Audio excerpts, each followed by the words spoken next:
off the left hand. Here's Katie Popp, 18 points on 7 of 16 shooting.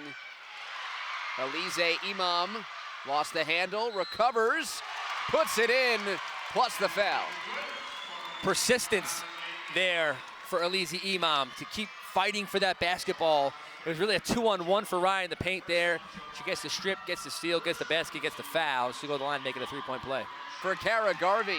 There must have been some odd spin on that basketball to go straight up in the air and then right through. Three-pointer puts Ursuline ahead. She's got 5 first-quarter points, an unlikely source of offense. Has Ursuline ahead by 3. Maddy Eck, rhythm dribble and the 3 to tie things up. That's how you respond if you're Maddy Eck. Take the ball yourself and spot up for 3. Matching three-point shots here early on. Lost the handle.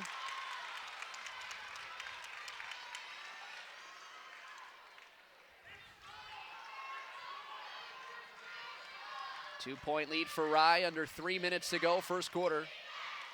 Section 1 Class A final. From the elbow, Katie Popp was wide open. Nice set there, running the half court for Rye. Katie Popp crawling around there, not a defender in sight. She knocks down the 10-footer. First basket for Katie Popp. Undefeated since their mid-January loss to Ursuline at Irvington. It's a 15-8 lead for the Garnets in the Section 1 Class A championship game. With Kevin Devaney Jr., David Resnick, Thomas Schnars, our producer, John Malone, Chris Karen, providing broadcast assistance.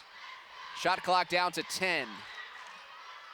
Guerra, open look, follows it up with the lefty finish. Finally, from close range, Karina Guerra is able to finish. And, you know, Karina Guerra, a senior, headed to Sacred Heart. She's been really struggling with knee injuries this season, and good to see her out on the floor here in a championship game, despite the pain that we know that she's in.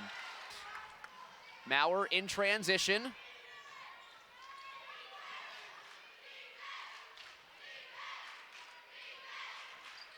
Popp against Guerra.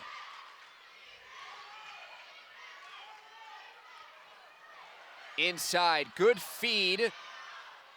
The rebound by Deirdre Potter and the putback. Eleanor Daly, what a tremendous job there to catch that ball in the low post. She missed the layup, but really helped keep that play going enough for the putback basket. Guerra, crossover against Popp. Jonai keeps it alive, and McLaughlin slips underneath.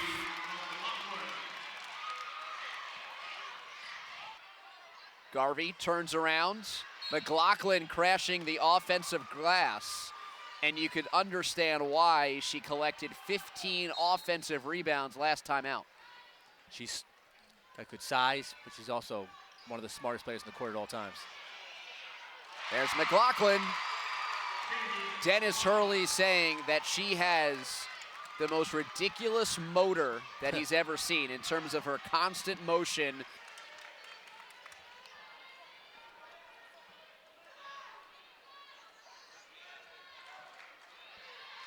Full court pressure applied by Ursuline. Broken by Rye, and an open look for Popp. Eventually, Rye had to start hitting some perimeter shots. They were doing a good job of getting the ball inside of the paint, attack the basket, getting free throws to fall, but they're not going to win this game without knocking down some three-point shots. That's a big one there.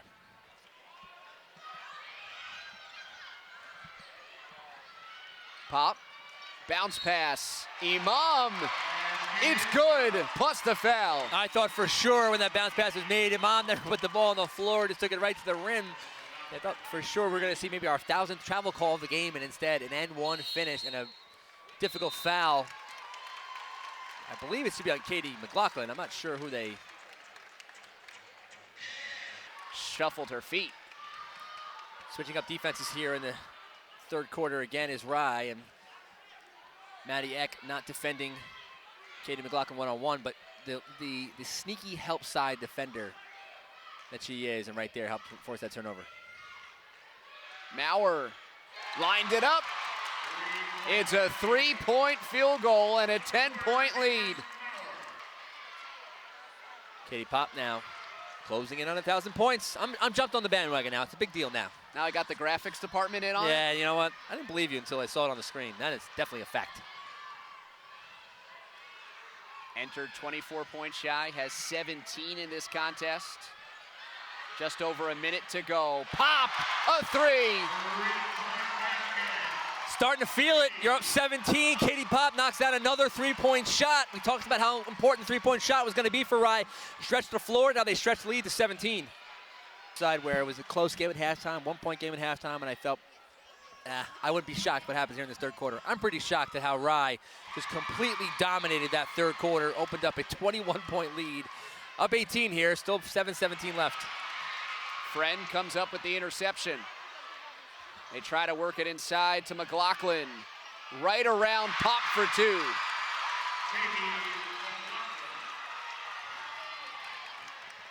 Maurer get a bounce pass, get a basket. Now 22-point lead for Rye. They're running away. Beth Wooders, I beg your pardon, was so impressed with the heart and the character her team showed in the semifinals coming back from that deficit. It's a bit higher of a mountain to climb, but Katie McLaughlin tries to start the comeback with the layup. Got great defensive performance from Maddy in the first half, and then Katie Popp in the second half, and this Rye team runs away with a Section 1 title. Hallie Nemsick at the free throw line just adds to the impressive showing.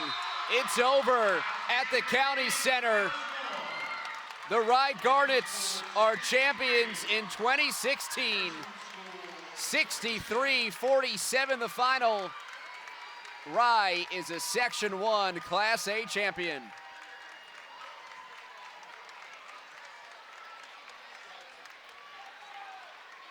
First championship for the Garnets in 12 seasons. They do it over a program that's synonymous with winning. A 25-4 third quarter, the difference after the game was tied at the half. I wonder if Dennis Hurley can ever think of a better quarter of basketball in a game of this magnitude and against an opponent this good than that third quarter, completely blowing this game open and capturing that Section 1 title. Katie Popp scores her 1,000th career point. She was an offensive dynamo this evening. Supported by Maddy and company, and Rye 63-47, Section 1 champs.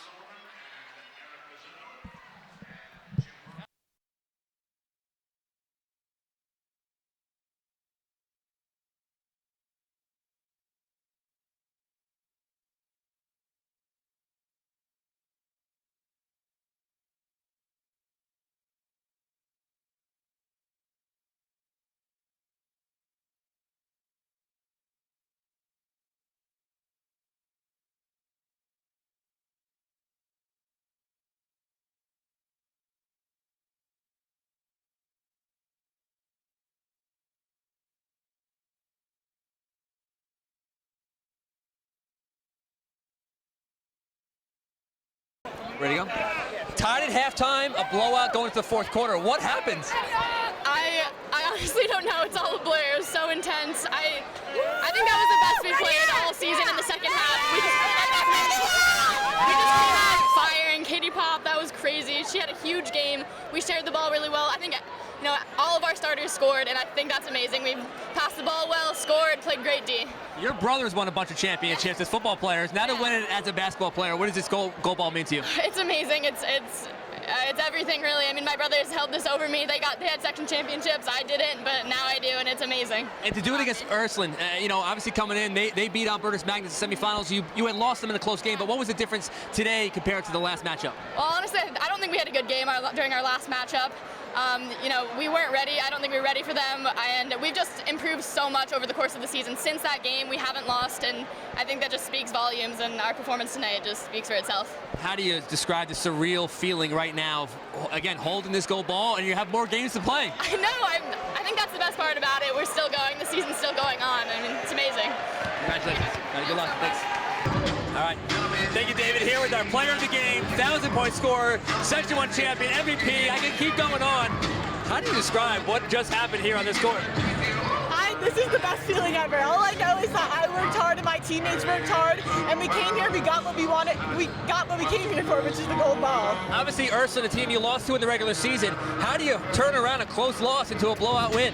After we lost, we were very fueled to beat them. We didn't play a great game that game. We came into the county center knowing that we were going to play as hard as we could, and that's what we did. What did Coach say at halftime? It was a tie game at halftime, and then it was a blowout going to the fourth quarter. What did Coach do? What did you guys do? He said that we have to do what we're great at, our defense, and that's what we did. And I knew coming out of that I couldn't hesitate on my shots. I just let it fly, and they all went in, and I really did it for my teammates. You knew you needed 24 points for 1,000 in your career, and I don't know if you were thinking about getting it tonight. You do get it. Did you see the girls coming on the court running up? Yeah, well, I actually didn't know that I was close to my 1,000 point. But yeah, no, I saw my teammates, got a little emotional on the court, but I kind of got back and focused, and yeah. Maddy X said the best part of this is that you get to go practice and get to play another game. I mean, do you mirror that, and how excited are you just to go back to the gym and get working for a state title? I'm so excited that we can continue in this season. This is the best season ever. Congratulations, Katie Popp. Good luck the rest of the way. Dave, back over to you. Can only imagine how many times Dennis Hurley will take a peek at the time. Popp on the move. Double teamed and fouled as both Guerra and Jonai converged on Popp. And now back to the line to secure her 1,000th career point. One away. And there it is for Katie Popp. Nobody was more excited than the scorekeeper at Rye, who's obviously been tasked with the assignment of making sure that the 24 points gets her to 1,000 points. There she goes. She's got 1,001. The scorekeeper leapt out off the table and pointed at her. So yes, you got it. That's 1,000. What the? I don't think I've ever seen. Rich Leaf made the announcement over the PA, and I suppose in a typical high school game, you call a timeout, but not today. They made the announcement, and I think the Rye girls thought the game was going to stop, and they were going to be able to run on the court. I think the entire bench was almost barely on the court. I'm not going to say they were on the court, but they were close to being on the floor to run out there and celebrate with her. And it's like, no, girls, we're still going to try and win this championship. 6:17 to go, 18-point lead. It's a little different tonight. I'm still laughing at Dennis Hurley's reaction. Like, what are you guys doing? Game was going on, no less. They heard the Rich Leaf announcement. They've been waiting for this. It's obviously a big deal. A timeout taken by Rye. As we all need to compose ourselves here. Become an Optimum Know-It-All. Discover all the information you need about your services with just a click of the remote. Whether you want to learn more about multi-room DVR, the Wi-Fi Finder app, or the newest movies on demand, Optimum Channel on Channel 14 has the answer. Thomas Schnars has the picture. I really wish we were able to show what happened when they tried to run on the court in the middle of the game.